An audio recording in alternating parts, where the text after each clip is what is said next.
Hello friends, உங்கள் எல்லாருக்கும் என்னுடைய அன்பார்ந்த மனமார்ந்த வணக்கம். First of all welcome to my YouTube channel Narasimha Madanraj. So இன்றைக்கி நம்ம எதை பற்றி பார்க்க போகிறோம் அப்படின்னாக்கா, மகாபாரதத்தில் வந்த பீஷ்மரை பற்றி தான் பார்க்க போகிறோம்.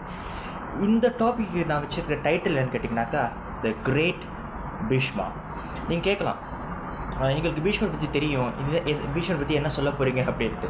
ஓகே, இன்றைக்கி பீஷ்மரை பற்றின நிறைய நம்ம தெரிஞ்சிக்காத விஷயங்களை பற்றி தான் பார்க்க போகிறோம். ஸோ வாங்க நம்ம வீடியோக்குள்ளே போகலாம். முன்னொரு காலத்தில் மகாவிஷா அப்படின்ட்டு ஒரு மன்னன், ஒரு மோனரர், ஒரு சக்கரவர்த்தி வாழ்ந்திருக்காரு. இவர் என்ன பண்ணியிருக்காருன்னு கேட்டிங்கனாக்கா, நிறைய சாக்ரிஃபைஸ், யாகங்கள், யஜ்யங்கள், வேள்விகள் இதெல்லாம் செஞ்சு அவருக்கு சொர்க்கத்துக்கு போகிறதுக்கான வாய்ப்பு கிடச்சிருக்கு. அவர் சொர்க்கத்துக்கு போயிருக்கார். சொர்க்கத்தில் போயிட்டு சொர்க்கத்தில் இருக்கிற இந்திரனோடைய வாழ்கிறதுக்கான பாக்கியத்தை இந்த மன்னர் பெற்றிருக்கார். ஸோ ஒரு டைம் அவர் சொர்க்கத்தில் இருக்கப்போ சொர்க்கத்தில் ஒரு மீட்டிங் நடந்துச்சான். அந்த மீட்டிங்கில் இந்திரன், சந்திரன், தெய்வங்கள், பிரம்மா எல்லாரும் வந்திருந்திருக்காங்க. இந்த சபையிலேருந்து இந்த மகாவிஷ்வாவும் வந்திருந்திருக்கார். அப்போது இந்த மகாவிஷா இவங்களாம் ஒரு ஒரு மீட்டிங்கில் இருக்கும்போது, ஒரு டிஸ்கஷனில் இருக்கும்போது, அந்த பக்கமாக கங்கா தேவி வந்திருக்காங்க. கங்கா தேவி அந்த பக்கமாக வரும் பொழுது ஒரு பலமான காற்று ஒன்று அடிச்சிருக்கு. காற்று ஒன்று அடிக்கும் போது என்ன ஆயிருக்குனாக்கா, அவங்க உடம்புல போட்டிருந்த துணி லேசாக கலைஞ்சிருக்கு. கலையும் போது அவங்க உடம்பு கண்களுக்கு தெரிஞ்சிருக்கு. இதை யார் பார்த்துட்டா அப்படின்னாக்கா, இந்த சபைக்கு வந்திருக்கிற மகாவிஷா பார்த்துடுறாரு. பார்த்தோன்னே அந்த மகாவிஷானால கங்கா தேவிகிட்ட அவரோட கண்ணை எடுக்கவே முடியலையா. அந்த கங்கா தேவி அவ்வளோ அழகாக இருந்தாங்களாம். இதை கங்கா தேவி பார்த்துருக்காங்க. யாரா இந்த ஆள் கண்ணே சிமட்டாமல் என்னை இப்படி முறைச்சி பார்க்குறதே அப்படின்னு. இந்த ஒரு விஷயத்தை பிரம்மாவும் பார்த்துடுறாரு. பிரம்மாவை பார்த்தோன்னே பிரம்மாவுக்கு கடுப்பாயிருச்சு. ஓ, இத்தனை பேர் நாங்கள் வந்திருக்கோம், எங்களுக்கு மரியாதை கொடுக்காம அந்த பெண்ணை இப்படி முறைச்சி பார்த்துட்டு இருக்கி அப்படின்னு சொல்லிட்டு பிரம்மா அந்த மகாவிஷா சபிச்சிடுறாரு. உனக்கு ஆசை இன்னும் அடங்கலை, அதனால் நீ மறுபடியும் பூமியில் போய் பிறக்கணும் அப்படின்னு சொல்லிட்டு இந்த மகாவிஷாவுக்கு சாபத்தை கொடுத்துறாரு நம்ம பிரம்மா. இந்த செய்தியை உடனே சொர்க்கத்தில் அப்படியே பரப்பரன்னு பரவிடுறது. பரவிட்டோடனே 7 வாசுக்கள் கங்காதேவிட்ட பார்க்குறாங்க, பேசுகிறாங்களாம். இதேமாதிரி நாங்கள் கேள்விப்பட்டோம், மகாவிஷாவுக்கு பிரம்மன் சபிச்சிட்டாரு, அது மட்டும் இல்லாமல் அந்த சாபத்தில் உங்களுக்கும் பங்கு இருக்குதுன்னு சொல்கிறாங்களே, நீங்கள் கூடி சீக்கிரமாக பூமியில் போய் பிறக்க போகிறதா பேசிக்கிறாங்களே, அப்படி நீங்கள் பூமியில் பிறந்தீங்கன்னாக்கா கங்கா தேவியான நீங்கள் தான் இந்த 7 வாசுக்களாடிங்களுக்கு அம்மாவாக வரணும் அப்படின்ட்டு இந்த 7 வாசுக்கள் பேசிக்கிறாங்க. அப்போ கங்கா தேவி கேட்குறாங்க, நான் ஏன் உங்களுக்கு அம்மா வரணும், என்ன காரணம் அப்படின்ட்டு. அப்போ இந்த 7 வாசுக்கள் அவங்க வாழ்க்கையில் நடந்த கதையை கங்காதேவிகிட்ட சொர்க்கத்தில் சொல்கிறாங்க. இந்த 7 வாசுக்களோட தலைவன் பேர் யாருன்னு கேட்டாக்கா தயா. இந்த தயாவோட மனைவி ரொம்ப பேராசை பிடிச்சாங்களாம். இந்த தயாவோட மனைவிக்கு ஒரு விஷயம் தெரியுது. மகாரிஷியான வசிஷ்டர்கிட்ட காமதேனுன்ற ஒரு பசு கிடச்சிருக்கு. இந்த காமதேனு இந்த பசு அசாத்தியமான சக்தி வாய்ந்தது, எதை கேட்டாலும் கொடுத்துரும் அப்படின்ட்டு. காரணம், தேவர்களும் அசுரர்களும் பார்க்கடலை கடையும் பொழுது தான் இந்த காமதேனு வந்ததாக புராணம் சொல்லுது இல்லையா. அப்பேற்பட்ட இந்த காமதேனுக்கு ஏகப்பட்ட ஸ்பெஷாலிட்டி இருக்குது. இந்த காமதேனுக்கிட்ட எது கேட்டாலும் கொடுத்துரும், அதனால நீங்கள் போயிட்டு இதை கிட்னாப் பண்ணி கொண்டு வந்துருங்க. அப்புறம் தயா என்ன பண்ணுறாருனாக்கா, அவருடைய தம்பிகளோடு சேர்ந்து ஒரு பயங்கரமான ஸ்கெட்சை போடுறாரு. ஒரு பயங்கரமான ஸ்கெட்சை போட்டு வசிஷ்டர் இந்த காமதேனுவை அபியூஸ் பண்ணிடுறாங்க. நம்ம வசிஷ்டர் சும்மா இருப்பாரா, அவர் மகாரிஷியாச்சு. அவர் உடனே என்ன பண்ணிடுறாரு, தயாவோட தம்பிகள் சபிச்சிடுறாரு. நீங்கள் அடுத்த பிரிவில் பூமியில் மனுஷனாக பிறக்க கடவுது அப்படின்னு சபிச்சிடுறாரு. குறிப்பாக உங்களோட லீடரான தயா, அவன் அடுத்த பிரிவில் பிறந்து பூமியில் வாழ்ந்து பெண்களுடைய வாசமே படாமல் நீ வாழணும். காரணம், மனைவியோட பேச்சு கேட்டு தான் இந்த ஆட்டம் ஆடினேன், அதனால் அடுத்த பிரிவில் உனக்கு பெண்களுடைய வாசமே எடுக்கக்கூடாது, பெண்களோட வாசமே படக்கூடாது அப்படின்னு சொல்லிட்டு வசிஷ்டர் தயாவை சபிச்சிடுறாரு. இந்த கதையை கங்காதேவி சொல்லும்போது கங்காதேவி சொல்கிறாங்க. அப்படி கேட்டு இந்த வாசுக்கள் சொல்கிறாங்க, அம்மா நீங்கள் உதவி செய்யணுமா, தயவு செஞ்சு எங்களை ரொம்ப காலம் இந்த உலகத்தில் வாழ விட்டுறாதீங்க, சும்மா உலகத்துக்கு போனோம் அப்படியே வந்துடணும், உலகத்தில் போந்து நாங்கள் கஷ்டப்பட மாட்டோமா, எங்களுக்கு உதவி பண்ணுங்கம்மா அப்படின்ட்டு. அம்மா கங்காதேவி, சரி பரவாயில்ல, நான் உங்களுக்கு உதவி செய்கிறப்பா, பூமியில் நாங்கள் உங்களுக்கு அம்மாவை பிறக்கும்போது உங்களுடைய சாபத்துக்கு ஒரு விமோசனம் கொடுக்குறேன் அப்படின்ட்டு. அப்புறம் இந்த விஷயம்லாம் முடிஞ்சிருச்சே இந்த மகாவிஷா என்ன பண்ணுறாரு, அஸ்தினாபுரால சந்தனுவாக பிறக்கிறார். அஸ்தினாபுரம் யார்? மகாபாரதம் பிறக்கிறதுக்கு காரணமாக இருந்த ஒரு இடம். அதாவது நம்ம அர்ஜுனனுடைய முன்னோரில் ஒருத்தர் தான் நம்ம சாந்தனு. அந்த சாந்தனுடைய போன பிறகு பேர் தான் மகாவிஷா. இந்த மகாவிஷா சாந்தனுவா அஸ்தினாபுரில் பிறக்கிறாரு. பிறந்து ஒரு தடவை காட்டுக்கு அவர் வேட்டையாட போய்கிட்டு இருக்கு. ஒரு நதிக்கரைக்கு நோக்கி போகிறாரு. அந்த நதிக்கரையில் ஒரு அழகான ஒரு மங்கையை பார்க்குறாரு. அழகான மங்கையை பார்த்தோன்னே இவரால் அதேமாரி வெச்ச கண்ணை எடுக்கவே முடியல. அந்த அளவுக்கு இவர் அவங்க அழகில் மயங்கி போயிடுறாரு. உடனே கங்காதேவியும் பார்க்குறாங்க. கங்காதேவி பார்த்தோன்னா அவங்களுக்கு புரிஞ்சிச்சு, இவர் தான் மகாவிஷா சாபத்தை வாங்கினவர், இவர் தான் நம்ம கல்யாணம் பண்ண அப்படின்ட்டு இவரும் அவங்க பார்க்க அவங்களும் ஒரு பார்க்க 2 பேருக்குள்ளே லவ்ஸ் வர ஆரம்பிச்சிருது. அப்படியே 2 பேரை பேசிக்கிறாங்க, பழகிக்கிறாங்க. கல்யாணம் பண்ணோன்னு சாந்தனு ஆசைப்பட்டு அவங்ககிட்ட போய் கேட்குறாரு, நீங்கள் ரொம்ப அழகாக இருக்கீங்க, நீங்கள் இப்போ மனைவியாக வரணும், நான் உங்களுக்கு கல்யாணம் பண்ணிக்கிறேன். அப்போ கங்காதேவி சொல்கிறாங்க, தாராளமாக நீங்கள் என்னை கல்யாணம் பண்ணிக்கலாம், ஆனால் வித் ஒன் கண்டிஷன். நமக்கு பிறக்க போகிற எல்லா பிள்ளைங்களும் தூக்கி நான் ஆற்றுல போட்டுருவேன்.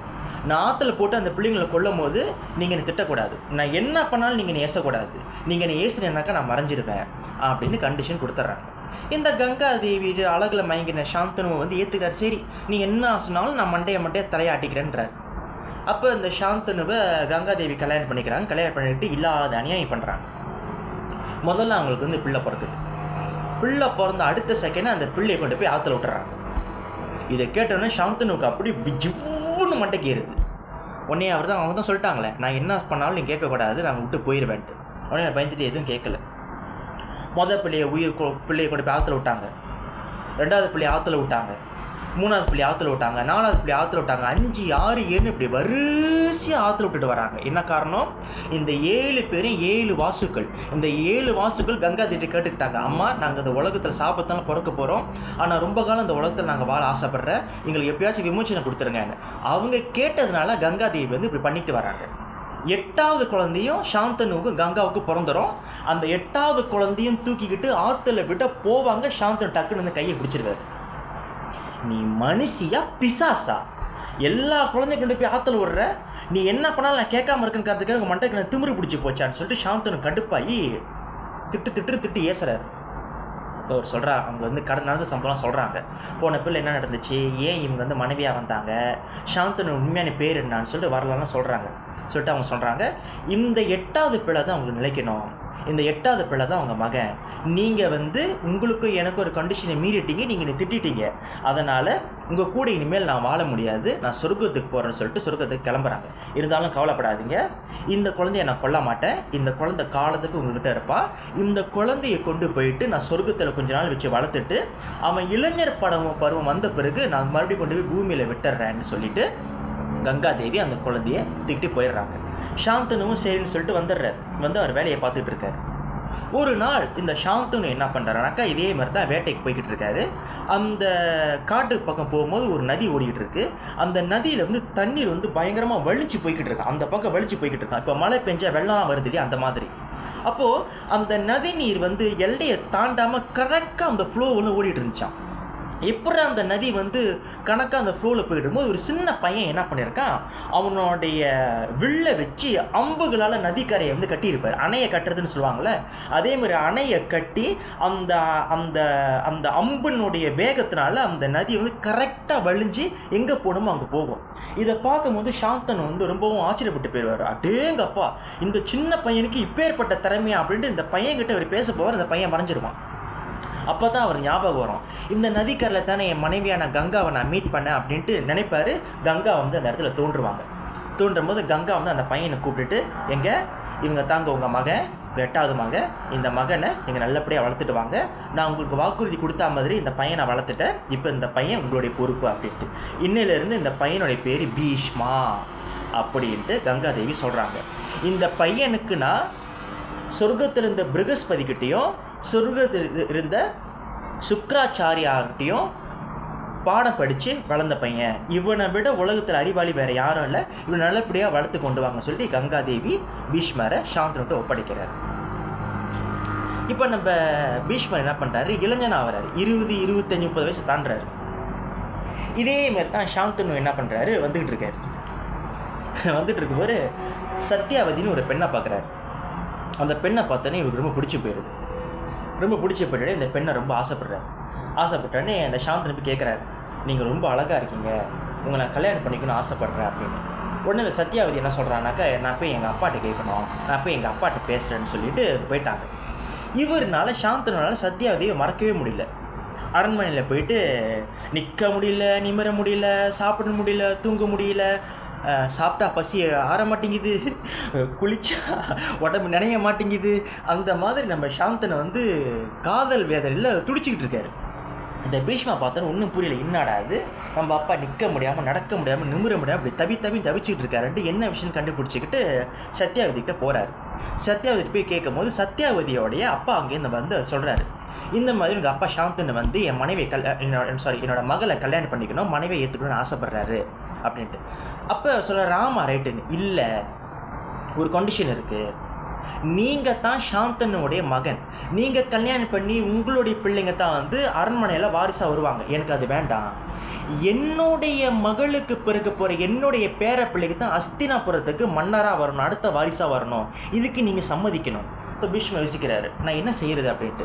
நீங்கள் கல்யாணமே பண்ணக்கூடாது, நீங்கள் கல்யாணம் பண்ணாமல் உங்களுக்கு வாரிசு வரக்கூடாதுன்னு இன்றைக்கி நீங்கள் சபதம் எடுத்தால் தான் என் மகளான சத்யாவதியை சாந்தனுக்கு கல்யாணம் பண்ண நான் சம்மதிப்பேன்னு சொல்லிட்டு சத்யாவதியினுடைய அப்பா வந்து கேட்டுக்கிறார். என்ன காரணம்? பீஷ்மருடைய போன பிறவி சாபம். வசிஷ்டர் சொன்னார் இல்லையா, தயா நீ உன் மனைவியோட மோகத்தினால இப்படி ஆடிக்கிட்டு இருக்கல, அடுத்த பிறகு நீ மனுஷனாக பிறக்கும் போது உனக்கு எந்த பெண்ணுடைய வாடையை படக்கூடாதுன்ட்டு அந்த சாபம் வந்து இங்கே வந்து படிக்க ஆரம்பிச்சிடும்.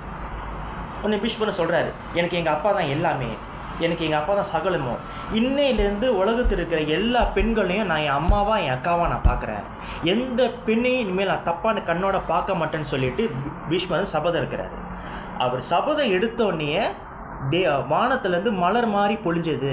அன்னையிலிருந்து தான் உலகம் இவர் பீஷ்மான்னு கூப்பிட ஆரம்பிச்சதுன்னு புராணம் சொல்லுது. அப்போ அவர் என்ன பண்ணுறாரு, சத்யாவதியை சாந்தனுக்கு கல்யாணம் பண்ணி வைக்கிறாரு. அப்போ சத்யாவதியும் சாந்தனுவும் கல்யாணம் பண்ணி வாழும்போது சாந்தனுக்கும் சத்யாவதிக்கும் 2 மகன்கள் பிறக்கிறாங்க.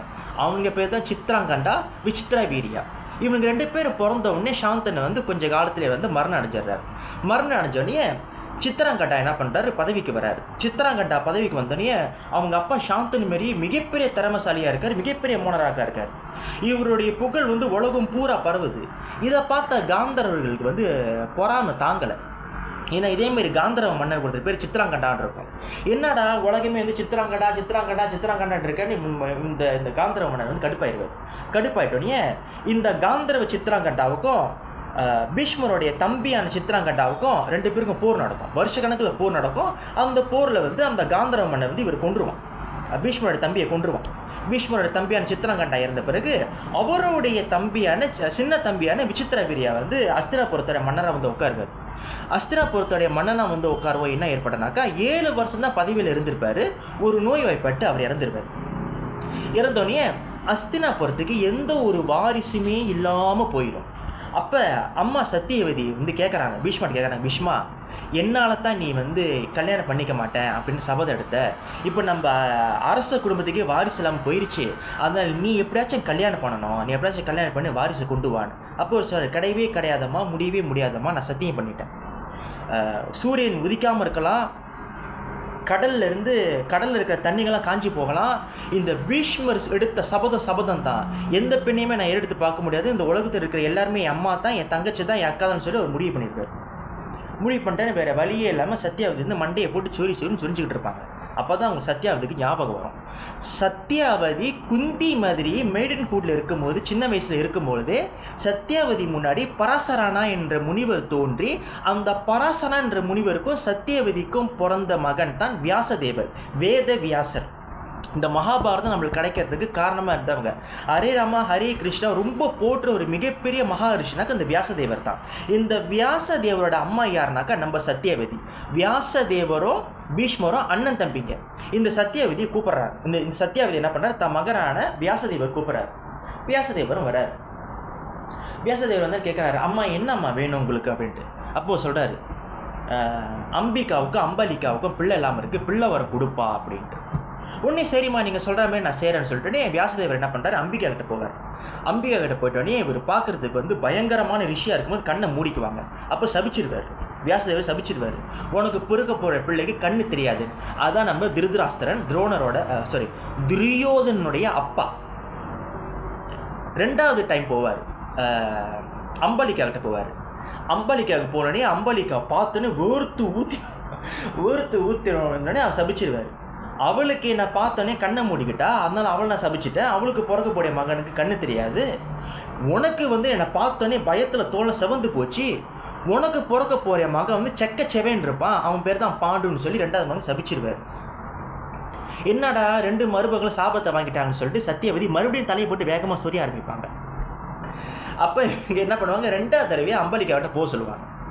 அப்போ இந்த அம்பலிக்கை என்ன பண்ணுவாங்க, தன்னுடைய வேலைக்காரி கூப்பிட்டு அரிசி மாதிரி அலங்காரம் பண்ணி வச்சிருடனே வியாசதேவருக்கு தெரிஞ்சிடும், இப்போ இவங்க என்னை பார்க்க பயந்துட்டாங்க, அதனால் வேலைக்காரி அழகாக டெக்கரேட் பண்ணி வச்சுருக்காங்கன்னு சொல்லிட்டு.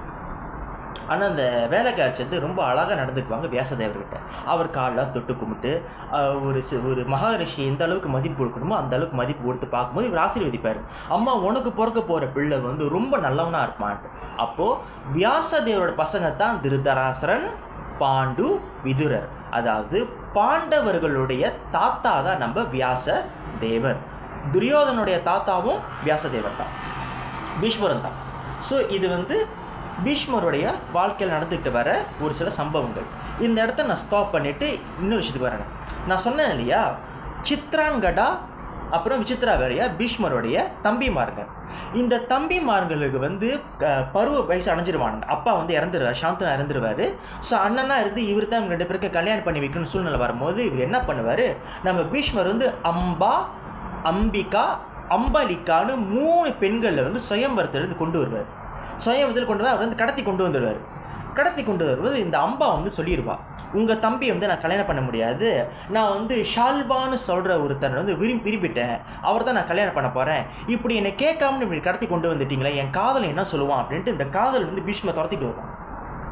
துரத்திட்டு வந்து அவன் சொல்லுவான், என்னை கேட்காம என் காதலியை பீஷ்மா நீங்கள் எப்படி கடத்தி கொண்டு போகலாம் அப்படின்னு சொல்லிட்டு ரொம்ப கோவப்படுவார்.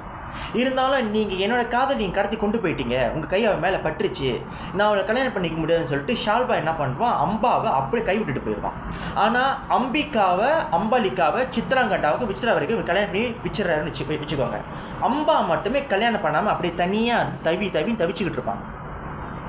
அப்போ அம்பா கேட்பாங்க, என் காதலனும் என்னை கைவிட்டுட்டா, உங்கள் தம்பிமார்களும் என்னை கல்யாணம் பண்ண மாட்டேங்கிறாங்க, இப்போ நாங்கள் அனாதை நிற்கிறேன், பீஷ்மா நீங்கள் தான் என்னை கல்யாணம் பண்ணிட்டு அம்பாவை பீஷ்மர்கிட்ட கேட்பாங்க. அப்போ பீஷ்மா சொல்லுவார், கிடையவே கிடையாது, இந்த உலகத்தில் இருக்கிற எந்த பெண்ணையுமே நான் கல்யாணம் பண்ண மாட்டேன்னு சபதம் நான் எடுத்திருக்கேன்னு சொல்லும் போது அம்பா ரொம்ப வேதனைப்பட்டு பரசுராமன்ட்ட போய் கேட்பாங்க. பரசுராமா, இதே மாதிரி என் வாழ்க்கையில் நடந்துருச்சு, பீஷ்மா என்னை கை விட்டுட்டாரு, என்னை கேட்காம பீஷ்மா நான் கல்யாணம் பண்ண போனேன், அந்த இடத்துல இருந்து என்னை கடத்தி கொண்டு வந்துட்டாரு, நீங்கள் தான் நியாயத்தை கேட்கணுன்ட்டு பரசுராமர்கிட்ட அம்பா போயிட்டு கண்ணீர் விட்டு மல்கி அழுகுறாங்க. யார் நம்ம பரசுராமர் யார் அப்படின்னா, நம்ம கர்ணனுக்கே கிளாஸ் எடுத்த டீச்சர். கர்ணனே எப்படிப்பட்ட பலசாலின்னு நான் வீடியோவில் சொல்லியிருக்கேன். அந்த கர்ணனுக்கே கோச்சிங் பண்ணுறது தான் பரசுராமர். அப்பேற்பட்ட பரசுராமர்கிட்ட நம்ம அம்பா போயிட்டு கத்தி கதறி அழுகும் பொழுது பரசுராமர் சொல்ல, நீ கவலையப்படாத தாயி, நான் போய் நியாயத்தை கேட்குறேன்னு சொல்லிட்டு பீஷ்மர்கிட்ட சண்டைக்கு வருவார் நம்ம பரசுராமர். இதை தெரிஞ்சோடனே பீஷ்மருக்கும் பரசுராமர் நடுவில் ஒரு பயங்கரமான சண்டை நடக்கும். பீஷ்மர் யாரு? பீஷ்மர் மாதிரி ஒரு பலசாலியான ஒரு போர் வீரன், ஒரு வாரியர், ஒரு மோனராக் அந்த காலகட்டங்களில் இந்த பிரபஞ்சத்தில் யாருமே கிடையாது. அப்பேற்பட்ட திவ்யமான அதிராதாத்தா நம்ம பீஷ்மர், த கிரேட் பீஷ்மா. பீஷ்மருக்கு தெரியாத ஆயுதம் எதுவுமே கிடையாது. பசுபஸ்தா, அக்னி ஆஸ்திரா, பிரம்மாஸ்திரா, இப்படி ஏகப்பட்ட ஆஸ்திரங்களை கைக்குள்ளே வச்சிருந்த ஒரு மகாவீரன் தான் பீஷ்மர். அந்த பீஷ்மருக்கு எதிராக இருக்கிறது யாருன்னு கேட்டீங்கன்னாக்கா நம்ம பரசுராமர். பரசுராமர் யாரு? நம்ம மகாவிஷ்ணுவோடைய அவதாரம். அப்பேற்பட்ட இவங்க 2 பேருக்கு சண்டை நடக்கும். அம்பு விடுவார் பீஷ்மர், அம்பு விடுவார். அந்த அம்பு பரசுராமன் உடம்புல பொத்துக்கிட்டு அங்கிட்டு பூமியில் போய் விடுவோம். ஆனால் பரசுராமன் அசையாமல் அப்படியே நிற்பார். 2 பேருக்கும் இன்னைக்கு நாளைக்கு நாளாண்டிருக்குன்னு வார கணக்கில், நாலு கணக்கில், மாதம் கணக்கில் சண்டை நடந்துக்கிட்டே வந்தது. சண்டை நடந்துக்கிட்டே வர வர வர வர நீயா நானா, நானா நீயா, நீயா நானா, நானா நீயான். பீஷ்மர் பரசுராமரால் அம்புல அடிக்க அடிக்க அடிக்க அடிக்க பரசுராமர் உடம்புல ரத்தம் பிச்சுக்கிட்டு கொட்டுன்னு கொட்டும். ஆனால் பரசுராமர் கொஞ்சம் கூட அசையாமல் ஆணி அடிச்சா அப்படியே கன் மாதிரி நிற்பாப்புல. பரசுராமர் என்ன பண்ணாரு, பீஷ்மர் அடிக்கிறாரு. அடிக்க அடிக்க அடிக்க அடிக்க பீஷ்மர் அசையவே இல்லை. பீஷ்மருக்கு அப்படியே களைச்சி போயிடாரு பீஷ்மர். நம்ம பீஷ்மர்கிட்ட இந்த 7 வாசுகள் பேசுவாங்க. பீஷ்மா, நீ கவலைப்படாத, நான் தான் அவங்க கூட பிறந்த சகோதரங்க. நீ என்ன பண்ணு, பரசுராமனுடைய பலையினமே இந்த அக்னி அஸ்திரம் தான். அந்த அக்னி அஸ்திரம் விடு. நான் எதுக்கு கட்டுப்படலைனாலும் அக்னி அஸ்திரத்துக்கு நான் கட்டுப்படுவேன்னு சொல்லிட்டு பரசுராமர் ஒரு வாக்கு கொடுத்துருவார். இவர் என்ன பண்ணுவார், பீஷ்மர் அக்னி அஸ்திரத்தை எடுத்து பரசுராமர்கிட்ட விடுவார். பரசுராமர் அப்படி கட்டுப்பட்டு உட்காந்துருவார். ஓகே, ஸோ இன்னையோட நான் பீஷ்மா பார்ட் 1 முடிக்கிறேன். அடுத்த எபிசோடில் நான் பீஷ்மரோட பார்ட் 2ஓட உங்களெலாம் சந்திக்கிறேன். கண்டிப்பாக இன்னும் ஆச்சரியமான எக்ஸைட்டடோட நிறைய தகவல்கள் உங்களுக்கு காத்திருக்கு. ஸோ நீங்கள் பீஷ்மா பார்ட் 2 பார்க்குற வரைக்கும் கொஞ்சம் காத்திருக்கணும். மீண்டும் நம்ம சந்திப்போம். நன்றி, வணக்கம்.